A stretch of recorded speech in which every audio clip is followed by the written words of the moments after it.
Selamat pagi teman-teman. Di materi kita yang hari ini kita akan coba mempelajari tentang akuntansi persediaan satuan kerja. Ini ada di halaman 36 ya. Sampai dengan kajian kita ini sampai halaman 39. Kita buat perbagian ya agar tidak banyak dan kapasitas videonya juga tidak terlalu besar. Nah, akuntansi persediaan satuan kerja ini maksudnya adalah persediaan-persediaan yang ada di dalam instansi pemerintahan.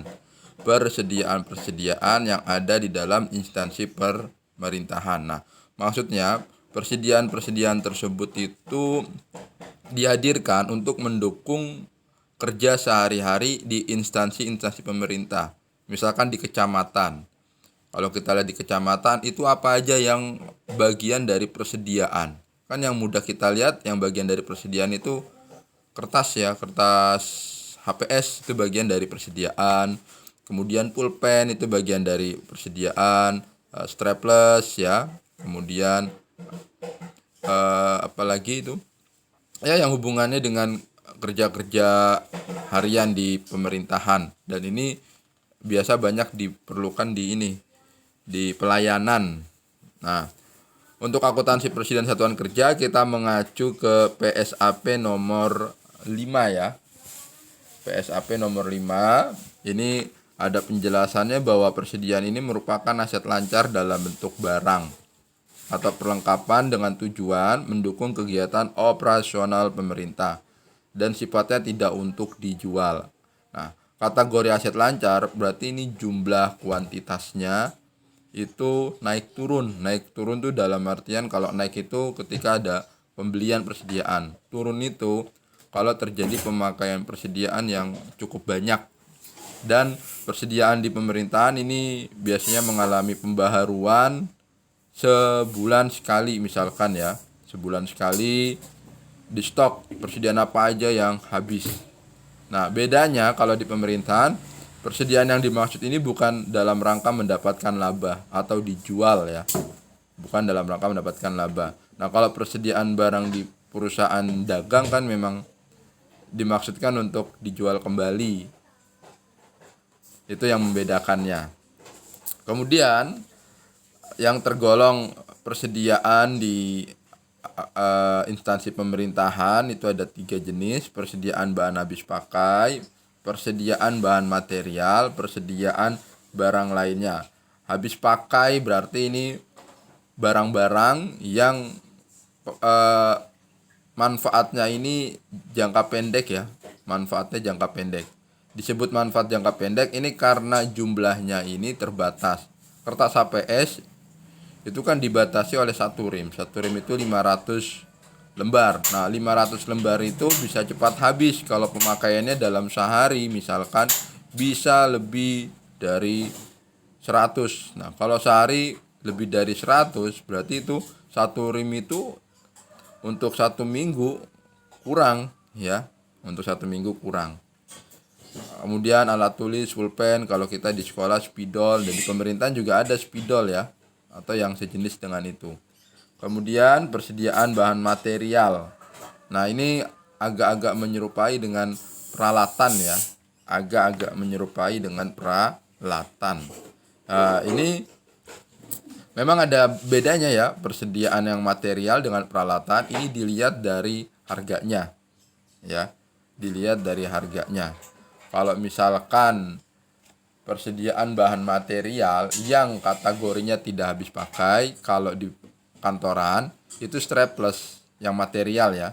Material strapless itu kan bisa lebih dari sebulan, bisa lebih dari setahun asal masih bisa digunakan. Nah, ini bisa dikategorikan persediaan bahan material. Kemudian apalagi lampu. Lampu itu juga persediaan bahan material ya.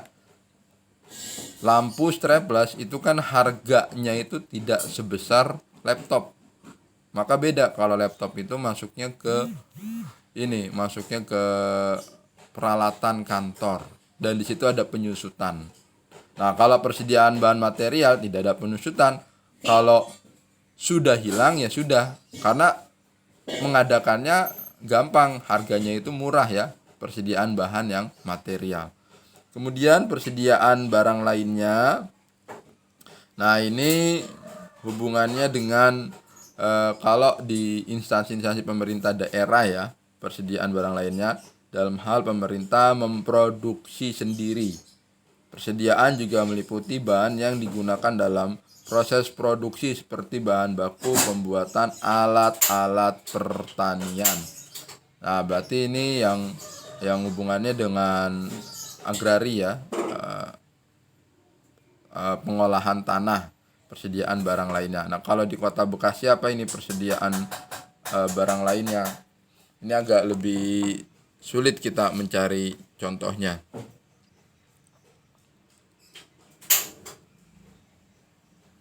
Kemudian pada saat persediaan tersebut dihadirkan atau dibeli, ini ada metode-metode pencatatannya dalam akuntansi ya. Ada metode-metode pencatatannya, pengakuan persediaan. Nah, yang pertama, persediaan ini diakui dalam artian tidak hanya diakui bahwa oh persediaan ada, tidak, tapi dicatat. Ya. Dicatatnya ini berdasarkan berapa harga perolehannya.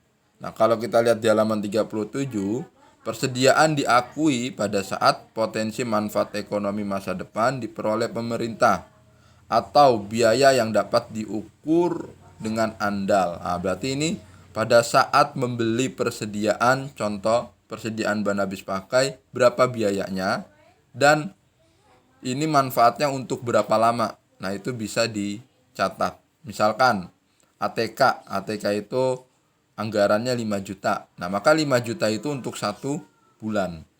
Bulan depannya beli lagi 5 juta.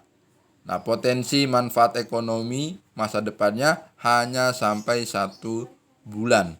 Dan mempunyai nilai. Mempunyai nilai itu ada harganya ya. Dan dapat diukur dengan andal. Dapat diukur dengan andal itu bisa terlihat dari bukti transaksinya. Dan harganya itu wajar. Harganya wajar. Yang berikutnya diterima hak kepemilikannya. Nah, ini hak kepemilikannya itu artinya persediaannya tersebut bisa digunakan, didistribusikan pada saat tanggal berapa. Kalau misalkan beli persediaannya tanggal 1, kemudian digunakannya tanggal 5, nah maka pencatatannya tetap di tanggal 1. Tapi untuk pencatatan administrasinya masuk di situ buat inventaris, persediaan digunakan tanggal 5. Nah, maksud ada perhitungan dan pencatatan itu biar terlihat manfaatnya sesuai gak 1 bulan. Seandainya cepat habis, maka akan dievaluasi kenapa cepat habis. Cepat habis itu kan ada 2 faktor, bisa karena dicuri atau dipakai dalam jumlah yang besar ya. Kemudian pengakuan bahan persediaan. Nah, kalau yang di atas itu persediaan dalam artian persediaan yang belum digunakan. Kalau yang di bawah pengakuan bahan persediaan itu pada saat persediaan sudah digunakan. Nah, ini bisa menggunakan catatan AJP. Seandainya persediaan yang tadi kita contohkan besarnya 5 juta, tidak habis 5 juta.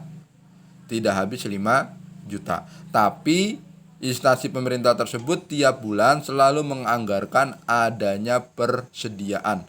Besarnya berapa? Besarnya 5 juta. Maka kalau kita ambil contoh, ada pemakaian sebesar 4 juta. Ada pemakaian sebesar 4 juta. Maka jurnal AJP-nya kan beban persediaan ya pada persediaan sebesar 4 juta. Berarti ada sisa 1 juta. Nah, itu ya. Kemudian diakui terjadi pemakaian. Itu menggunakan AJP. Misalkan pemakaian ATK dalam hitungan uang. Nah, hitungan uang lebih gampang ketimbang hitungan kuantitas jumlah. Pemakaian pemakaian kertas 300 lembar. Nah, kalau 300 lembar dihitungannya ya udah 1 rim ya. Kalau pemakaian kertas 300 lembar dihitungannya sudah 1 rim. ya. Karena sudah melewati 50% dari 1 RIM. Nah, 50% dari 1 RIM kan itu anggapannya 250 ya. 50% kali 500 lembar. Jadi itu kalau ada pemakaian kertas sebesar 1 RIM, nah maka ininya langsung dianggap sebagai 1 RIM. Kemudian di sini ada keterangan dalam pendekatan beban, setiap pembelian persediaan akan langsung dicatat sebagai beban persediaan. Nah, ini ya metode pencatatannya. Pendekatan beban digunakan untuk persediaan yang maksud penggunaannya untuk waktu yang segera dan tidak dimaksudkan untuk sepanjang satu periode. Nah, kalau untuk yang seperti ini bisa langsung bukan persediaan pada saat beli, tapi beban persediaan pada kas. Nah, beban persediaan pada kas artinya itu persediaan pasti habis, ya, pasti habis. Tapi kalau persediaan pada kas, berarti persediaan tersebut dianggap sebagai harta dulu, sebagai aset, bahwa nanti akan kemungkinan ada sisanya. Misal sekarang tanggal 3 September pembelian persediaan ATK. Kalau menggunakan pendekatan aset, persediaan pembelian ATK sebesar 3 juta, berarti persediaan ATK pada kas 3 juta. Anggapannya 3 juta tersebut dianggap sebagai aset, sebagai harta, bahwa nanti akan ada nilai sisanya, ya. Tapi kalau sebagai beban, pembelian persediaan ATK 3 juta, maka jurnalnya beban persediaan ATK 3 juta, bawahnya di kredit kas 3 juta. Itu yang membedakan, ya. Nah, nanti coba diputar lagi yang saya jelaskan, biar bisa lebih memahami. Selanjutnya kita lihat di dalam pencatatannya di studi kasus 5. Jadi kalian menyimak yang ada di slide ini, juga membaca buku agar lebih mudah memahaminya. Contoh studi kasus 5 berikut ini terjadi transaksi persediaan di SKPD Dinas Pertanian Kabupaten Bersemi. Pada tanggal 10 Januari 2018, bendahara pengeluaran SKPD Pertanian menggunakan uang persediaan untuk membeli alat tulis kantor senilai 350.000, perlengkapan kebersihan 420.000, isi ulang tabung gas 490, kebutuhan dapur senilai 140. Nah, ini persediaan yang ini hampir semuanya ya. Semuanya ini penggunaannya jangka pendek ya. Bisa cepat habis. Alat tulis kantor 350 itu bisa cepat habis dalam 1 bulan. Perlengkapan kebersihan juga bisa cepat habis. Isi ulang tabung gas, bukan gasnya ya, bukan tabungnya ya, tapi isinya. Itu juga cepat habis. Kebutuhan dapur itu juga cepat habis. Maka ini dikategorikan persediaan bahan habis pakai ya.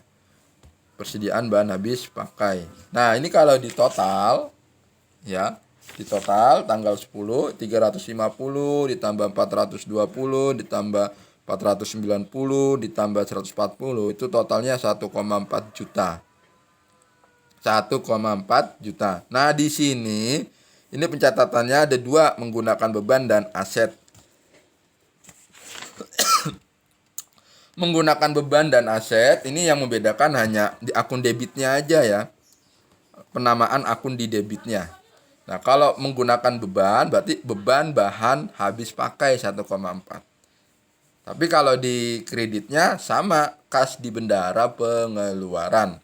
Anggapannya kok tidak di kas Kabupaten Bersemi, Mister? Bisa, tapi kan di sini ada spesifikasi atau ada kekhususan bahwa setiap kali ada pengeluaran yang mencatat dan mengelola adalah bendahara pengeluaran. Maka jurnalnya jadi kas di bendahara pengeluaran 1,4 juta di kredit.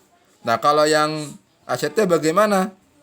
Yang dengan pendekatan aset ya berarti persediaan bahan habis pakai pada kas di bendara pengeluaran. Hanya ganti-ganti itunya aja ya.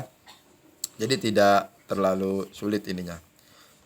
Yang kedua, pada tanggal 14 Februari 2018, SKPD Pertanian membeli bahan bangunan senilai 21 juta. Obat hama senilai 14 juta dan bibit tanaman senilai 35 juta ya. Nah, jurnalnya bagaimana ini? Ya, itu langsung ditotalkan semua, 21 juta tambah 14 juta tambah 35 juta ya. Kalau di jurnalnya langsung diinikan, tapi kalau nanti di prakteknya bisa dicatat dengan rincian ya, bisa dicatat dengan rincian. Artinya begini, pertama beban bahan bangunan 21 juta, kedua beban obat hama 14 juta, ketiga beban bibit tanaman 35 juta. Nah itu, kalau nanti di prakteknya ada yang seperti itu, spesifikasi, jadi biar terkelola dengan benar. Baru RRK PPKD, rekening kas PPKD 70 juta. Nah, kalau yang asetnya bagaimana? Ya berarti kalau yang asetnya di sini ini ya, persediaan bahan material. Persediaan bahan material. Yang membedakan akun pendekatan beban dan pendekatan aset hanya di kata beban. Kalau yang beban berarti diawali dengan beban. Kalau yang aset diawali dengan persediaan. Karena persediaan bagian dari aset. Yang ketiga, nah di sini ada pembelian persediaan habis pakai ya 350, bahan material 10.500.000. Jurnalnya persediaan bahan habis pakai 350, persediaan bahan material 10,5 juta. Nah, ini jurnalnya jurnal AJP ya. Jadi ya, kalau di pemerintahan itu ada dua jurnal. Jurnal finansial dan jurnal pelaksanaan anggaran. Kalau jurnal finansial artinya jurnal keuangan. Di situ campuran. Ada jurnal umum dan ada jurnal AJP. Tapi kalau jurnal pelaksanaan itu jurnal yang dibuat ketika terjadi transaksi yang sungguh-sungguh. Jadi kalau AJP itu tidak masuk ke dalam jurnal pelaksanaan anggaran. Karena AJP itu kan transaksi yang sudah terjadi sebelumnya. Dia hanya sifatnya menyesuaikan, ada nilai sisa, nah itu masuknya ke AJP, bukan ke pelaksanaan anggaran. Itu ya membedakannya. Begitu juga dengan yang jurnal finansial. Itu menggunakan, kalau pelaksanaan itu ada kata belanja, bukan beban ya. Kalau ini ada kata belanja. Jadi ada dua pencatatan itu, finansial dan pelaksanaan anggaran. Kalau anggaran kan belanja itu artinya ada pengeluaran tapi tidak digunakan untuk profit, digunakan untuk kemaslahatan daerah atau kemaslahatan masyarakat, maka disebutnya belanja. Karena uangnya, anggarannya dari rakyat. Itu alasannya kenapa disebutnya belanja. Sama yang di jurnal pelaksanaan anggaran, buat yang jurnal finansial, yang pendekatan aset itu tidak ada. Untuk yang AJP-nya tidak ada jurnal ya. Tidak ada jurnal. Oke, itu penjelasan sampai dengan halaman 39. Silakan kalian simak. Nanti kita lanjutkan ke latihannya. Jadi kita bagi per 30 menit ya, agar lebih padat. Oke, silakan disimak.